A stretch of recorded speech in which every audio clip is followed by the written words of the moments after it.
Firman Tuhan Harian. Watak rusak manusia berasal dari iblis yang meracuni dan menginjak-injaknya. Dari bahaya mengerikan yang telah iblis timbulkan pada pemikiran, moralitas, wawasan, dan akalnya.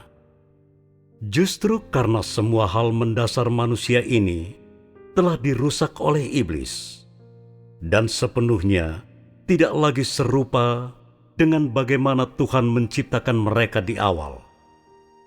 Sehingga manusia menentang Tuhan dan tidak memahami kebenaran. Jadi, perubahan dalam watak manusia harus dimulai dengan perubahan dalam pemikiran, wawasan, dan akalnya yang akan mengubah pengetahuannya tentang Tuhan dan pengetahuannya tentang kebenaran. Mereka yang lahir di tempat yang paling rusak dari negeri manapun, bahkan lebih tidak mengetahui siapa Tuhan atau apa artinya percaya pada Tuhan. Semakin rusak diri orang, semakin sedikit mereka mengetahui keberadaan Tuhan, dan semakin miskin akal dan wawasan mereka. Sumber pertentangan dan pemberontakan manusia terhadap Tuhan adalah kerusakan dirinya oleh iblis. Karena dia sudah dirusak oleh iblis, hati nurani manusia menjadi mati rasa. Dia tidak bermoral, pikirannya bobrok, dan dia memiliki pandangan mental terbelakang. Sebelum dia dirusak oleh iblis, manusia secara alami mengikuti Tuhan dan taat kepada firman-Nya. Dia secara alami memiliki akal dan hati nurani yang sehat, juga kemanusiaan yang normal.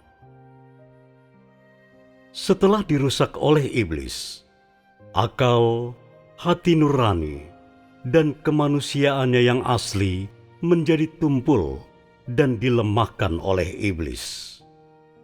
Jadi, dia telah kehilangan ketaatan dan kasihnya kepada Tuhan. Akal manusia telah menyimpang. Wataknya telah menjadi serupa dengan binatang. Dan pemberontakannya terhadap Tuhan semakin sering dan memilukan. Namun, manusia masih tidak tahu atau mengakui hal ini, dan hanya menentang dan memberontak tanpa berpikir. Penyingkapan watak manusia adalah ungkapan dari akal, wawasan, dan hati nuraninya. Dan karena akal dan wawasannya kurang sehat, dan hati nuraninya telah menjadi sangat tumpul, sehingga wataknya suka memberontak melawan Tuhan. Jika akal dan wawasan manusia tidak dapat berubah, perubahan dalam wataknya sangat tidak mungkin. Sama tidak mungkinnya untuk jadi berkenan kepada Tuhan. Jika akal manusia kurang sehat, dia tidak dapat melayani Tuhan dan tidak layak untuk digunakan oleh Tuhan.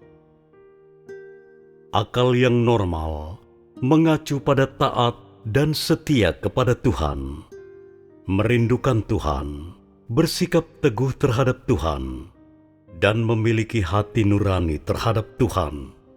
Itu mengacu pada satu hati dan pikiran terhadap Tuhan, dan tidak dengan sengaja menentang Tuhan. Mereka yang memiliki akal menyimpang tidaklah seperti ini. Karena manusia telah rusak oleh iblis, dia telah membuat pemahaman tentang Tuhan, dan dia tidak memiliki kesetiaan atau kerinduan untuk Tuhan, apalagi hati nurani terhadap Tuhan. Manusia sengaja menentang dan menjatuhkan penghakiman kepadanya, dan lebih lagi melemparkan makian kepadanya di belakangnya.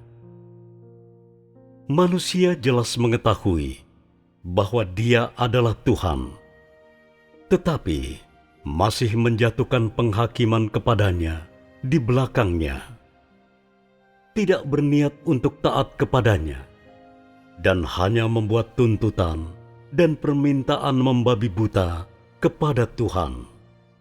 Orang semacam itu, orang yang memiliki akal menyimpang, tidak mampu mengetahui perilaku tercela mereka sendiri atau menyesali pemberontakan mereka.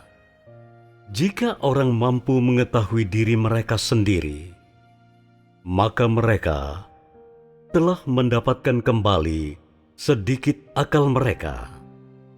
Semakin orang suka memberontak melawan Tuhan, tetapi tidak mengenal diri mereka, semakin mereka memiliki akal kurang sehat.